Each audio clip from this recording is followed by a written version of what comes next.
In just a moment, Biographies in Sound. But first... Now, there's a melody you'll recognize, Opus number 1 in the inimitable Dorsey style. And there'll be lots more of your favorite tunes, old and new, on NBC Bandstand all this week. The Dorsey brothers will appear in person, and you'll also enjoy some of the sweetest music this side of heaven by Guy Lombardo and the Royal Canadians. Wayne King and Freddie Martin come along, too, together with bright personalities like Bert Parks and Johnny Mercer. It's wonderful live music weekday mornings with NBC Bandstand. Now, stay tuned for Biographies in Sound on NBC.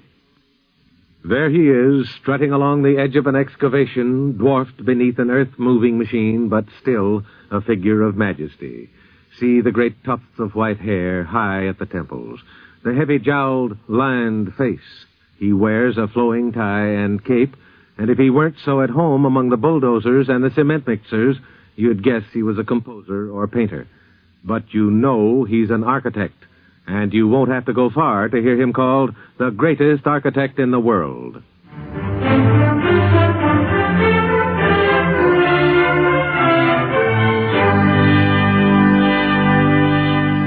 The National Broadcasting Company invites you to meet Frank Lloyd Wright, another in the transcribed series of Biographies in Sound. Our narrator is NBC Washington correspondent Morgan Beatty. Frank Lloyd Wright, the genius with a T-square, has been called the pace-setter of modern-day architecture, the great uncompromiser whose buildings may startle or delight, but always are true to his beliefs. We have viewed this man's work. 3 generations of us have, and some of us have applauded and marveled. And others of us have wrung our hands and accused him of creating monstrosities. Every time he has built a building, we, every man, have had something to say about it. When he built the Larkin building in Buffalo, we called it an eyesore, a space waster. The Imperial Hotel we called just plain ugly. Some of his churches we called unchristian. And some of his homes we said we wouldn't live in them for free. Not only what he has done on his master's drawing board, but nearly everything he has done has upset us, divided us, made us like him more or like him less. Like the hurricane's eye, this grandfatherly man of principle and determination has been the center of an almost endless stream of controversy. It's the way of genius, you say. Well, maybe so. But few men of genius had quite the built-in furor of Frank Lloyd Wright. For instance, there was, for lack of a better title, the Milwaukee Caper. The director emeritus of the Leighton School of Art, Miss Charlotte Partridge, remembers that turbulent affair in 1930. With great enthusiasm, I asked the Wisconsin chapter of the American Institute of Architects to co-sponsor this exhibition and lecture with the Leighton Art Gallery. And also, frankly, to help pay the bills, because we had no money for it. Polite refusals, interspersed with much less polite remarks, surprised and shocked me. Why, one day I was stopped in the middle of a street by a gentleman architect who literally shook a finger in my face. Young woman, don't you know what you are doing? You are ignorant, very ignorant. But we must have his exhibition. Milwaukee, I thought, needed it. And have it we would. Then came his lecture, The New Architecture. And what mishaps. First, electricity went off the building, and the building was in darkness for 2 or 3 hours. Then a phone call. Don't worry, Miss Partridge, but Mr. Wright has just been arrested because of some debt over money due. Extras on the street. Wright arrested. Atmosphere tense, telephones busy. It was very hectic. But with his usual ability to rise above situations and friends at court, he was released just in time for my small dinner. Next morning, just after I reached my office, in walked Mr. Wright, saying, "Will you please pay me now?" "Why, don't you trust me?" I was a little bit indignant. "Yes, you, but not the others." Not 10 minutes after he left with his check, came 2 policemen to garnish his payment. My glee at saying to them that we owed him no money was much greater than their amazement. However, he was not allowed to move his exhibition out of the gallery for several weeks until after the legal matters had been settled and in his favor. The friends of Frank Lloyd Wright occasionally had the last laugh, but as you can see, it has often been touch and go. One friend Mr. Wright discovered a dozen years after the Milwaukee incident was a Midwest clergyman who wanted to build the Church of the Future. A witness to what happened, Walter Bublitz of Kansas City, one of the lay leaders of the Community Christian Church. Our pastor was that great minister, Dr. Burris A. Jenkins, now deceased, the foremost liberal minister of his day, and his liberal teachings are well accepted as standards today. Mr. Wright was the foremost liberal thinking architect of his time, and it was quite natural that when two such geniuses met, they would fall in love with each other. They did. Mr. Wright prepared final plans, and bids were asked from local contractors. All of them refused to bid because they said they couldn't understand the plans and the then revolutionary type of construction. City authorities said the design was so unusual and different in principle from recommendations in the building code that they didn't see how they could grant a permit.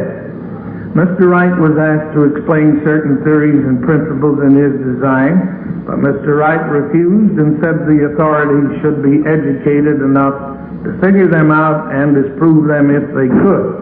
If not, issue the permit. The Code Committee hesitated in granting the permit because the auditorium was designed to seat 1,200 persons, and they were solicitous of the welfare of those persons in such a fantastic type of building. Mr. Wright then urged the committee to proceed with construction without a permit and said he did not think the authorities would chance a court test that would prove the building code inadequate for modern needs. No building permit was ever issued. You're getting the idea. This man Wright is, well, an individualist. He scorns the commonplace, the red tape, the details, the incompetent. He stays away from the crowd, ahead of it, usually, and when the crowd is composed of other architects, he usually stays far away. The architecture of today, the so-called modern architecture, says Mr. Wright, is servile, insignificant refuge, or puerile nostalgia. This is hardly the kind of talk to draw cheers from the American Institute of Architects, a group composed of practically all the leading T-square and triangle men, with the exception, that is, of Frank Lloyd Wright. Things have never been too harmonious between Mr. Wright and the AIA, the body professional, the fraternity of the non-Wright practitioners. Some of the AIA men have had unkind words to say about the individualist from the prairie, and he, not infrequently, has loosed a blast or two in their direction. In 1949, there was a flourish-filled burying of the hatchet, the AIA awarding its gold medal to Mr. Wright. The other day, we asked for some of the details from the man who then was president of the AIA, Douglas Orr. We also asked Mr. Wright himself for a few comments. We've taken the liberty of putting some of the two gentlemen's thoughts side by side. Well, the AIA I have never joined because they know why. Mr. Wright has always been a lone wolf. He was not one given to joining associations, and he had some disagreement. When they gave me the gold medal at Houston, I told them frankly why. Feeling that the architectural profession is all that's the matter with architecture, why should I join them? The proposal to award the gold medal to Mr. Wright naturally brought differences of opinion within the profession as to the form of architecture which Mr. Wright advocated, and as to his being at times critical of the procedures of the Institute. Oh, I would do anything they'd ask me for except join them to make a harbor of refuge for the incompetent. Mr. Wright considered the Institute a very conservative body. Because I believe less and less in professionalism as I see it practiced. I think it's a kind of refined gangsterism. So, as Henry Lou said in astonishment, "What?" He said, "Are you an old amateur?" And I said, "Yes, Mr. Luce, I am the oldest." And that's the story of the AIA. That indeed is the story of the AIA. And if the sound of Mr. Wright's voice appeals to you, if the measured needling of his words amuses you, if the outspoken sarcasm intrigues you, stand by. There's more to come. There's hardly a topic on which this man doesn't speak out, be it politics or art or philosophy. One of his favorite topics is the city. And from Los Angeles to New York, easily offended people snarl when they hear the name of Frank Lloyd Wright, for he doesn't appreciate their hometown. Los Angeles, he has said, is the great American commonplace.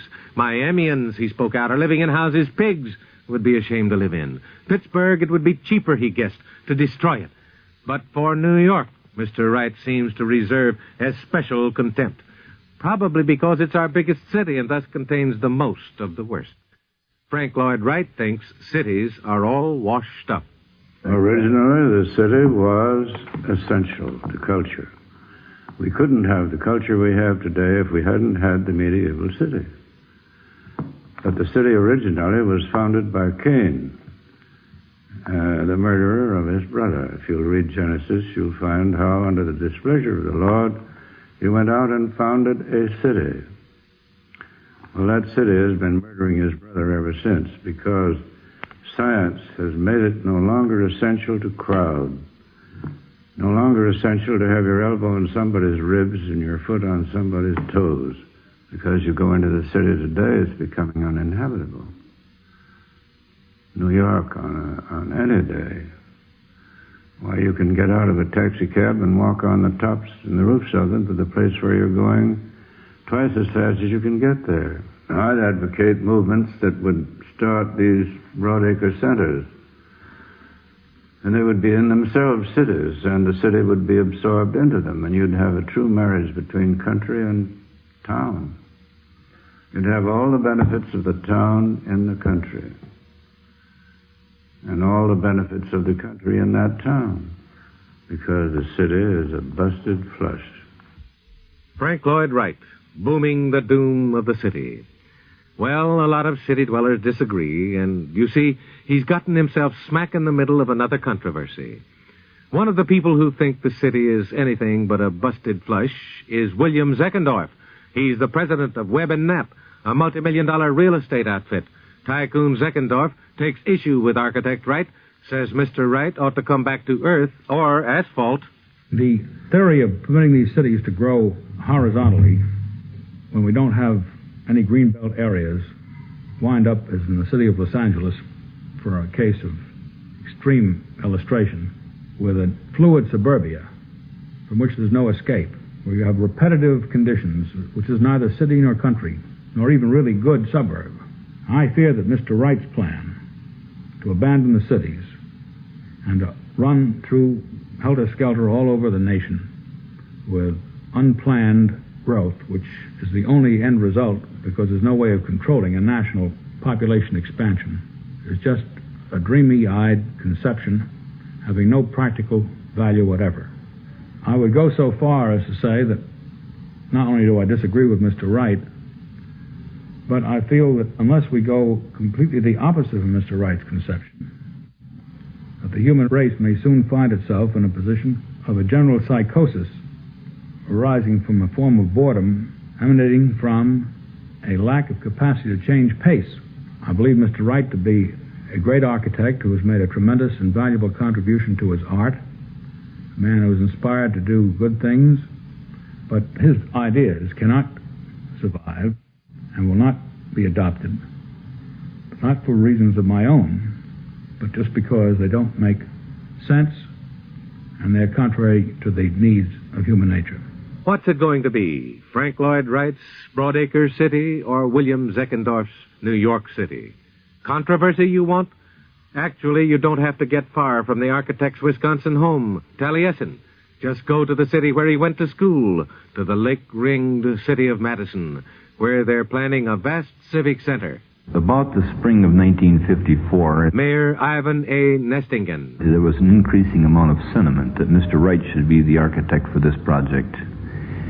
And the auditorium committee recommended on a split vote that his name be put on the ballot to have the people authorize him as the architect for this project. The city council turned down that recommendation of the auditorium committee, so the pro-Wright people of Madison circulated petitions and in 30 days obtained about 7,000 signatures asking for a referendum on whether or not Mr. Wright should be the architect, and that ballot carried by a vote of about 14,000 to 12,800.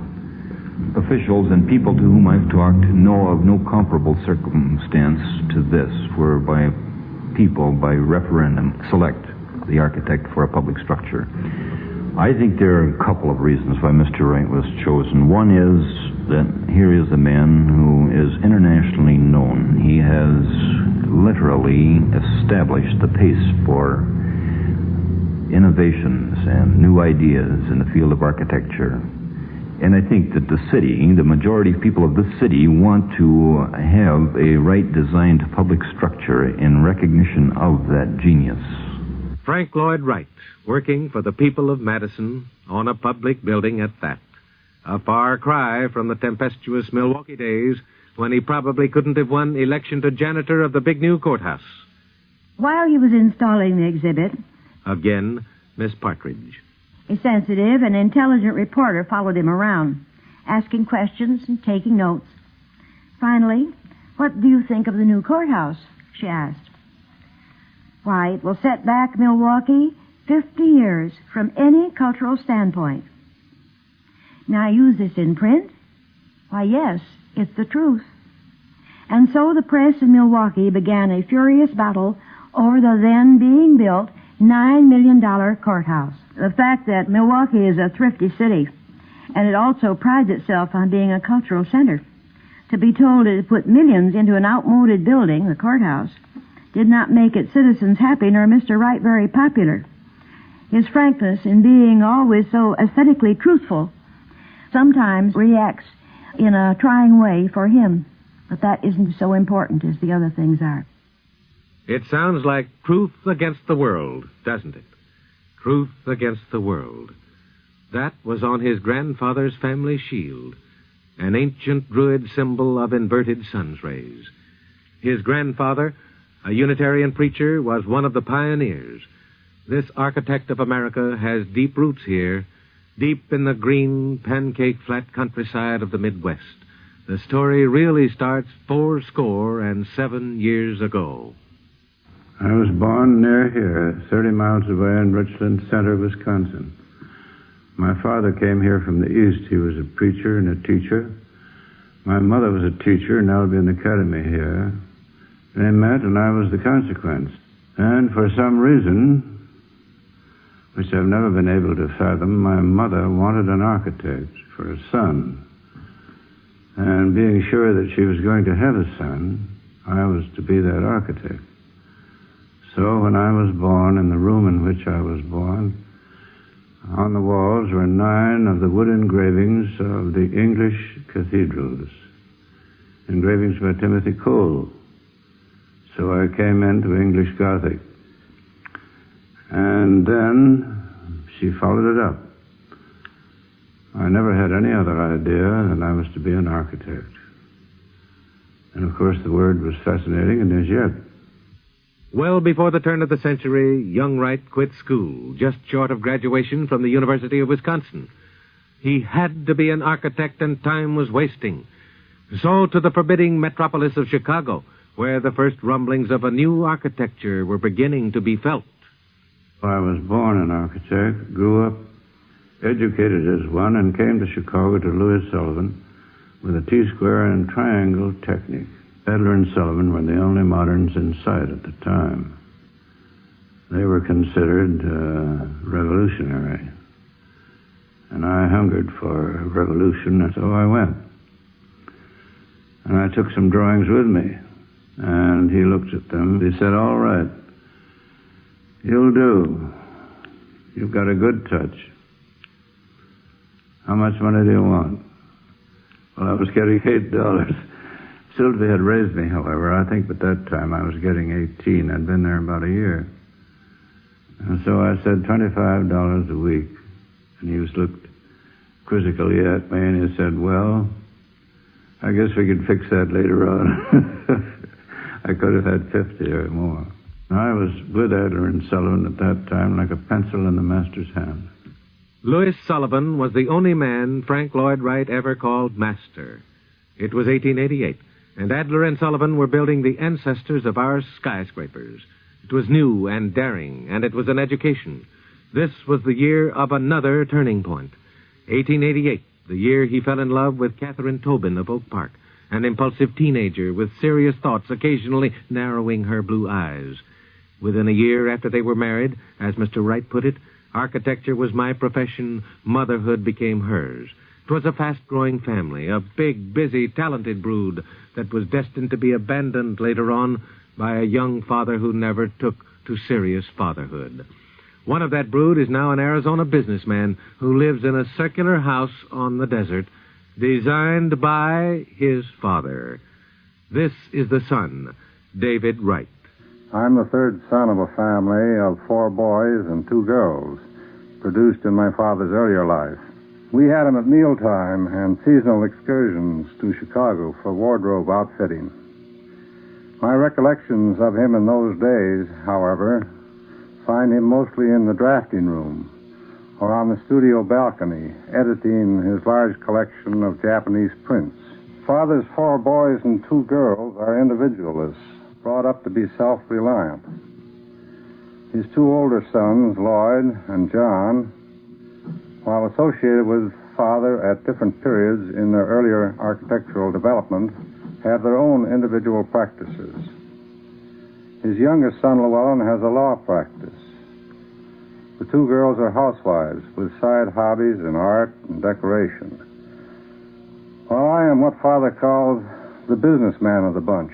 Father left the Oak Park home about 1911, dedicated to architecture and not to family, and established his home at Taliesin, Wisconsin. As children and later as adults, we visited him periodically at Taliesin, at least once a year, until we all were widely distributed geographically from coast to coast. The children of Frank Lloyd Wright have a strong affection for him and great respect for his vigor, brightness of mind, and philosophies. These attributes have been a challenge to his children. Of course, his stature as an architect could hardly be an objective for us, but we are very proud to be able to call him Father. Taliesin, a Welsh word meaning shining brow, the name of the Wisconsin homestead, the scene of so much architectural triumph and personal tragedy. After Frank Lloyd Wright left his family behind him, there was another woman. At Taliesin, she perished, as did 6 others. It was murder and arson by a crazed servant. The righteous shrieked, "Justice has been done." But for Frank Lloyd Wright, all there was an aching emptiness. Into his life marched Miriam Noel, a determined woman whose sympathy helped to fill the void. Eventually, they were married. But this union, too, had its tragedy. There were suits against him, property seized, vice charges, jail, finally, divorce. Miriam Noel died soon afterward, her mind and body shattered.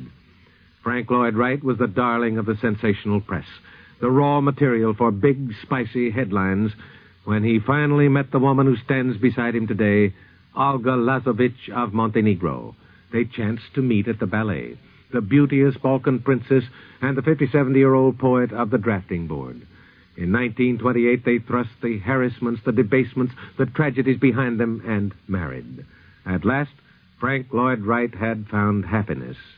Professionally, happiness was a long time in coming, too. Fulfillment, recognition, they came to him deviously, belatedly. For too many years, he was a prophet without honor in his own land.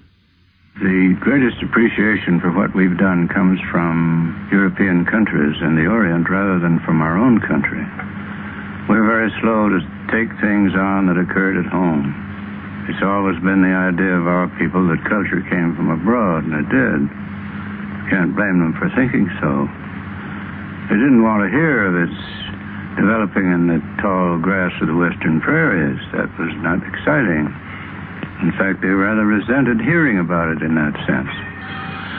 So when it had gone abroad, and it had been understood and appreciated abroad, and the Europeans came over here with it, They could sell it to the American people, and they would take it from them when they didn't like to take it from me.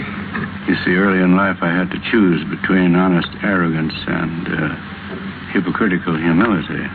I chose honest arrogance and have seen no occasion to change, even now. Honest arrogance. Well, perhaps it was the lesser of the weaknesses, and perhaps genius may be forgiven the choice it makes. They fight with Frank Lloyd Wright. They argue with him. They sometimes feel as if they're up against a stone wall.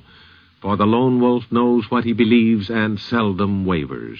Those who know him, though, seem to get used to his honest arrogance, and some of them almost enjoy it, like H.F. Johnson, one of his most faithful clients, who presides over the Johnson Wax Company in a penthouse office in Racine, Wisconsin, designed by Frank Lloyd Wright. His idea was that you should design a building and design the furniture that go in it, because they're all one and the same thing. And that if you brought in furniture that didn't harmonize with the rest of the design of the building, it's out of place. He designed these three-legged chairs here, you know. And I often asked him why he didn't put four legs on, because many visitors come in, they fall off, you know, as you tip. Well, he said, you won't tip if you sit back. As you see, you won't. And you put your 2 feet on the ground, because then you've got 5 legs holding it up. If 5 legs won't hold you, then I said, I don't know what will. After our building opening, I was sitting in here at my desk. You notice I've got a skylight up here, and it wasn't more than a couple of days after. And it was a warm day, and the tar leaked through the glass tubes one day, and then the following day it rained, and the rain came through and hit me on the head. So naturally, after having spent quite a lot of money for a building like this, I was pretty much upset about having rain leak in on me. So I called him up, and I told him of the condition, and didn't seem to excite him at all. He just said, well, move your chair over a foot or two.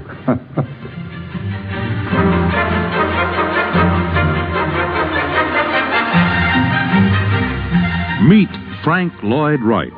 A biography in sound will continue after a 10-second pause for station identification. Frank Lloyd Wright has lived to see his name go into the textbooks and bound for some sort of immortality. He has lived to accept the honors of a grateful world, grateful for the beauty he has given us. But there were long, thankless years when his buildings were ridiculed or just plain ignored. About the time of the First World War, his big break. Mikado decided to build a hotel to entertain or to discharge his obligations to his foreign guests. And he sent a commission around the world to choose an architect. A Japanese architect went with him. I think there were 3 or 4. Now, if they had gone around through San Francisco and had hit America first, they never would have heard of me. But they went around through Germany. And in Germany, they heard my praises sung, and when they got to this country, straight they came to Taliesin.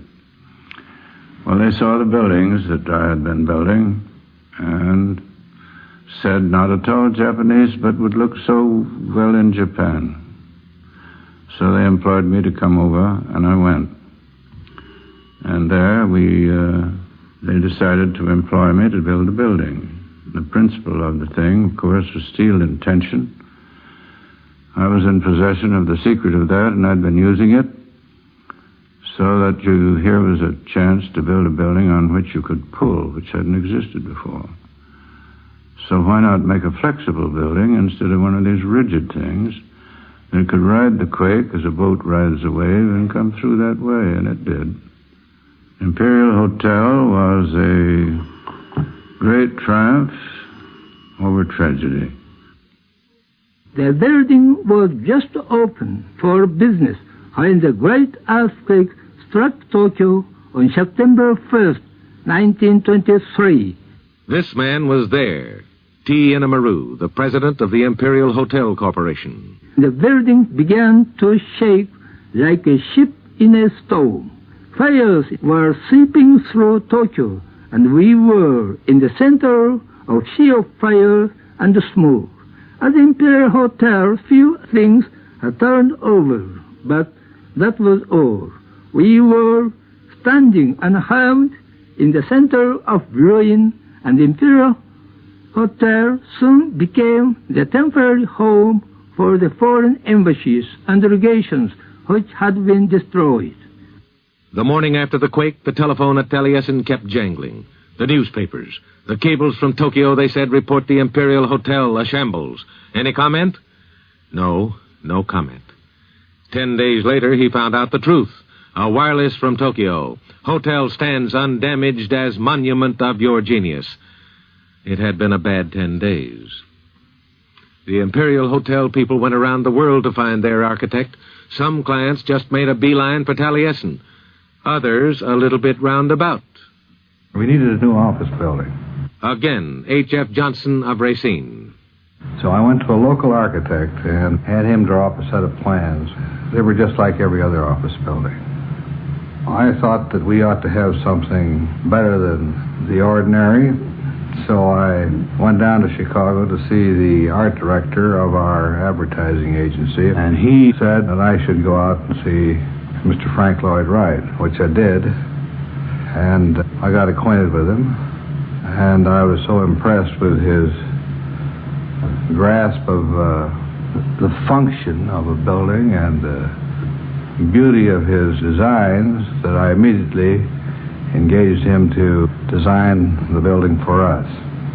He started insulting some of the buildings that we have in our community in the first instance, and that made me sort of mad. And so I tried to insult him back, but it's pretty hard work.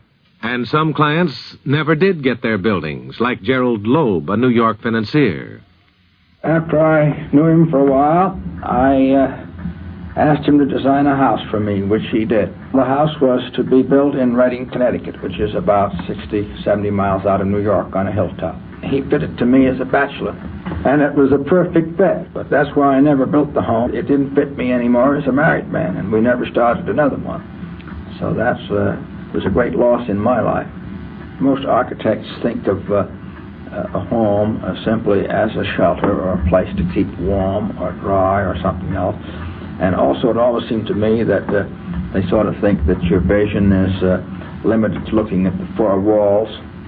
But Mr. Wright seems to be a great man for feeling the atmosphere of a place. He has the ability to look up and down as well as around. I mean, there are houses of his where he pays as much attention to the floor and the ceiling as he does to the walls. You can't hang pictures on Mr. Wright's walls either, because it would be like hanging a picture on a picture. He really is completely in a class by himself. Among the Wright houses, none has been more widely publicized than the Pennsylvania home of Edgar Kaufman, which straddles a waterfall. This house is known as Falling Water. It's been highly publicized in architectural magazines throughout the world. Blaine Drake, a former student of Mr. Wright. I drove Mr. Wright down there for his discussion with the Kaufmans at Bear Run, and he described to them the way he'd like to see this house built over the waterfall. To me, it was very clear, his description. I visualized it pretty much as it turned out. When we returned to Taliesin, Mr. Wright immediately got to work. Generally, he'd like to have a group of fellows around him watching and talking and have him explain what he'd do. But this time he wanted to be alone, and in one day he designed the complete building, and it turned out exactly as he had described it. He believes that any designer, an architect, should have his idea firmly in mind and know exactly what he's going to do before he does it.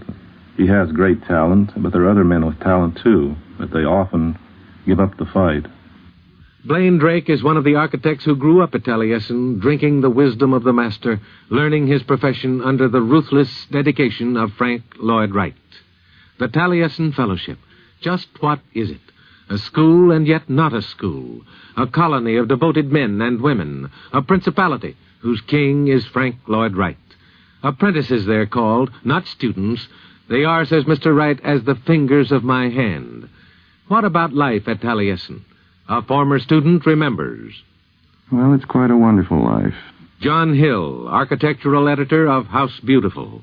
the thing that gives it its main strength is the fact that it earns its own way. It's not a paradise where you can just go and dream beautiful dreams. It has to produce, and it does produce, and gets its strength there. It would be equivalent in training to 4 years in college as far as a rounded picture of the arts is concerned. But it's a far more practical training, I think, because it's vital. It's living and going. It's a matter of participation rather than sitting and reading about something.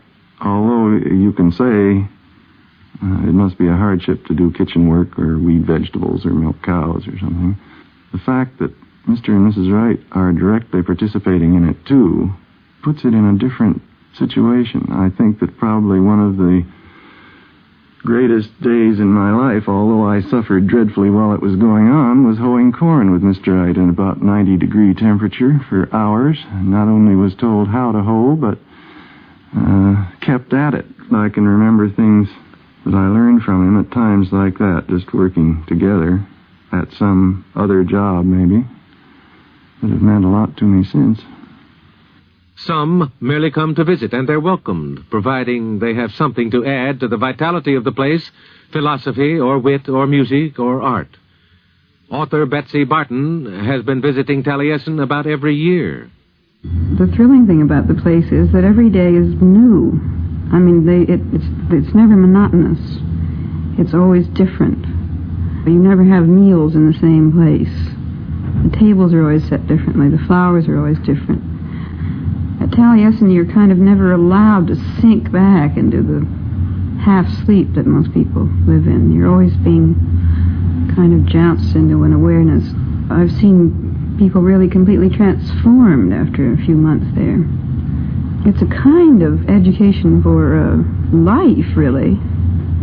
Mr. Wright still keeps farmer's hours. He makes his own time, so that Taliesin is always run an hour earlier than the rest of the world to save daylight, you see. And it's rather odd to go there for a meal if you're not living there, because you're either, at least I am inclined to be either an hour too early or an hour too late. Right standard time. But it's a place of enormous hospitality. I don't know how they take care of so many guests, and this huge floating population of anybody interested in art or beauty. With the eye of an author and artist, Miss Barton sizes up the man. He's affected everything, right down to drugstores and drive-ins. His ideas have absolutely transformed our society, just as much as Freud's or Marx's or Einstein's, any one of the great geniuses. Of course, he's iconoclastic. I mean, nothing sacred.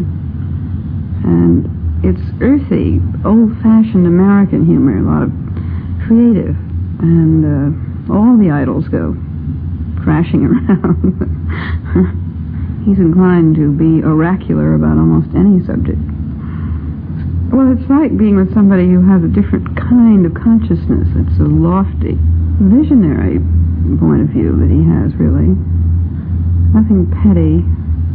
Mrs. Wright keeps feeding encouragement and stimulation into him, and when I've seen him come into the room very, very tired after an interview or broadcast or something, and she will say something to him that shocks him and picks him up and makes his cheeks red and his eyes sparkle. She is always with him. She supports him and criticizes him and watches his diet. If he's had enough meat, why, she says, "Now, Frank, I think that's enough." And he says, "Now, Mother, don't pick on me." And usually he does what she says, finally. What do the experts think of him? In this country, you're liable to hear voices of dissension, but in Europe, his stature is colossal. Wright's influence on world architecture of the last 50 years is definitely the greatest. From Rome, critic, author, editor Bruno Zevi.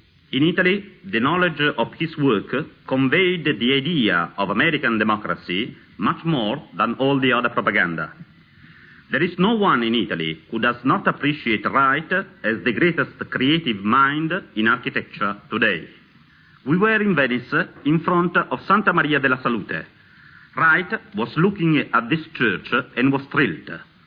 He spoke about the plastic continuity of the cupola and the basement as a professional art critic could not do better.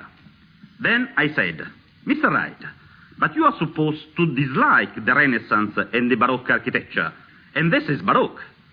He answered immediately, never mind, Bruno, this is good. This shows how his sensitivity is greater than his theories. You cannot be a great architect without first being a great man. And a professional view from our own country. Again, John Hill.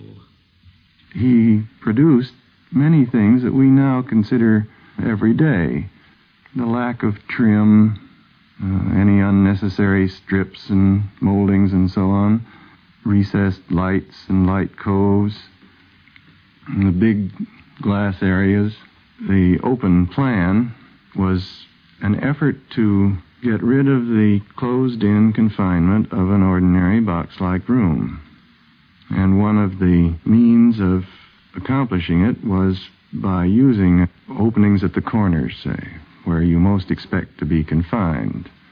And that produced a corner window, which goodness knows is all around us now and quite taken for granted. It wasn't a decision to start using corner windows. It was a decision to make the room seem somehow to be part of more space. The so-called ranch house is often a charming dwelling.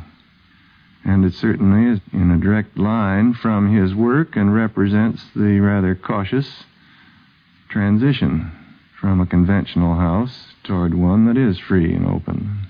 I don't think there's a building built in the last 20 years that doesn't include parts and pieces of his past work. Principles are fine, you say, but if it costs $50,000 to put them into a house, never mind. In 1937, a young Wisconsin newspaperman bet on a long shot, and it brought the genius of Frank Lloyd Wright within the range of a lot more Americans. When we got to Madison, I couldn't find anything that within our price range and our newspaperman's price range that was what we figured would be nice to live in. Herbert Jacobs. So a cousin of my wife's had been out at Taliesin with Mr. Wright and suggested that we have Mr. Wright do something for us. He sketched out something that he thought Mr. Wright might do, and it looked to me as if it's something I didn't want to live in. But he made an appointment for us to go out there, and we went along with that idea. Then on the way out, my wife and I were trying to think, what is it that we can tell this great man, the architect of rich clients, what can we say to him that would interest him in our very small case? So we put it as a sort of challenge. What the country needs is a decent $5,000 house. Can you build one? Mr. Wright told us that we were the first clients that ever asked him to build a low-cost house. He said for 20 years he'd been wanting to build one, but no one ever asked him to. Then he said, do you really want a $5,000 house? He said, most people want a $10,000 house for $5,000. Are you willing to give up the things that you have to give up? Tile bathrooms, extra trim finish and things like that. Are you willing to give those up? We didn't know anything about it, and we said, sure, it's okay with us. And he had another pet idea that he wanted to put in, namely floor heating, now very general. But at that time, there were no floor-heated residences in this country. The bill I paid was for $5,500, which included Mr. Wright's fee of $450. Mr. Wright is an advocate of the open plan in housing, that is, the removal of the boxes within boxes sort of thing, so that you don't have many partitions. The temptation is to be together much more. I think it does something to you subconsciously. I think it did something to my children. I think it would be nice if a lot more families had that same sort of thing happen to them. Living in that house was fantastically wonderful. The house that Herbert Jacobs built was the first of the Usonian houses. Usonian, a right word meaning the United States as it ought to be at its democratic zenith. Nowadays, Usonian houses may be seen the country wide. You don't need a guidebook. You'll know when you see one. Long, low, part of the very earth. You can practically hear the house boasting, designed by Frank Lloyd Wright. The houses have much to boast about, and so does the architect. At 87, Frank Lloyd Wright is contributing as much as ever to our skyline. On the plains of Oklahoma, his tallest ever, an office building and apartment house commissioned by industrialist H.C. Price of Bartlesville. Mr. Wright said that 3 floors was the most inefficient type of office building that could be built, and suggested that, well, first, let me say, we wanted 25,000 square feet of space. And he suggested that instead of having 3 floors with 25,000, we have 10 floors with 2,500 each and make a little skyscraper, which sounded all right. Well, to make a long story short, before we got away from there, between the 3 floors and the 10 floors, we compromised and built 19 floors. Whatever Mr. Wright builds, he builds for a purpose and to fit a certain condition. If you asked him to build something that he did not believe was correct, I don't think he would build it. He wants to make changes as he goes along. Sometimes those changes are impractical from the matter of time or expense. But at the same time, we have never found him to make a change that wasn't for the better. A skyscraper for Oklahoma. But what about the city of skyscrapers, New York? Frank Lloyd Wright has never had a project in New York City, that is, until now. 10 years ago, philanthropist Solomon Guggenheim asked him to design a museum that wouldn't be like every other museum. For 10 years, Mr. Wright battled with the city fathers, and interest in the project had ups and downs. Now, at last, the construction is underway, and with the usual flurry of controversy, looking at the drawings, some have likened the proposed museum to a gigantic ice cream freezer, a bubble on Fifth Avenue. Said the august New York Times, the net effect, if we may say so, will be precisely that of an oversized and indigestible hot cross bun. But John Hill takes exception. New York is not exactly what you'd call an inspiration for someone like Mr. Wright, but that building will be a revelation in the museum world. I'm sure of that. The original intent was to show the paintings, they are primarily paintings in the collection, some sculpture, in an environment that people would associate with their home lives. In other words, in a scale that was almost domestic in feeling, to give them a more intimate association with the things they were looking at. So that although it is really one vast room, which you can stroll slowly down and around and through, the paintings themselves will be the main interest. They're lit so that they are the jewels in a rather low-lit atmosphere. Many people have said that they felt the building was going to take the stage away from the paintings being shown in it, but I think it's only because they don't have a clear picture of what it will be like. We'll just have to wait and see how the Guggenheim Museum turns out. But this much is certain. Fifth Avenue, the neighborhood of the elegant Baroque villas, will never be the same. No neighborhood invaded by Frank Lloyd Wright has ever been the same. And that goes for some of his clients as well. Today is a far cry from that disappointing day of dedication in 1943. Walter Bublitz of Kansas City. It was a cold day, and the heating system didn't function properly, and the congregation had to wear top coats, hats, and gloves. Later, after the system was working properly, we had several days of heavy rain and water cascaded down the inside stairs of the church. But the auditorium has perfect acoustics, and the radiant heatings in the floors, at that time quite revolutionary, has functioned perfectly. The air conditioning that was built into the church was also revolutionary 15 years ago, and today it is a must in church design. Frank Lloyd Wright is a genius and has contributed much to American life. But our experience with him indicated that, like most men of genius, he is egotistical and at times intolerant and non-cooperative in his relations with others, and especially those who might disagree with him. He fights for the right of free thinking for himself, but the other fellow must agree with him or be cast aside. No compromising exists in Mr. Wright's thinking. That sounds like the man we've met, all right. No compromise. Take him or leave him. Florida Southern College in Lakeland took him, and they have reason to pat themselves on the back. Frank Lloyd Wright has been building them a $20 million campus. They consider it a monument to the ages. And perhaps better yet, enrollment has been zooming. The registrar at Florida Southern is Charles Lilly. Most interesting to watch the great architect work, how his eye takes in every minute detail. Because he's not by any means a tall man. He's short, chunky, dresses perhaps in a way that some folks might consider a little eccentric. When he's dealing with adults, newspapermen, photographers, the rest of us on campus, he is sometimes accused of being too abrupt. But it's amazing to watch him when he is chatting with students. He never seemed to tire doing things for young people. It's been the young people who keep him young, you know. The apprentices, studious but fun-loving, his children, his house guests. This man we've met is 87 years old. That's the unbelievable part of it. 87 and still indomitable. Still a revolutionary, the pace-setter, the heretic. But what happens to the revolutionary when the war is won? What happens to the pace-setter when the also-rans catch up? What about the heretic when the world accepts him? Till 1939, no American university thought to grant him an honorary degree. Today, Frank Lloyd Wright has a quadrant full of honorary degrees.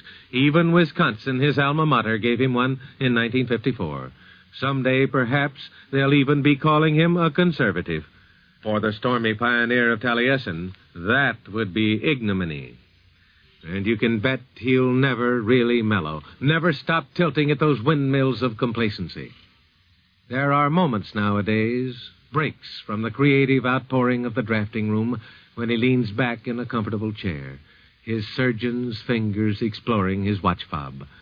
At last, he turns introspective. Can you see him now at Taliesin? Frank Lloyd Wright, the arrogant prophet, turned nostalgic. Hear this man. He's doing something rare in his way of life. Looking back.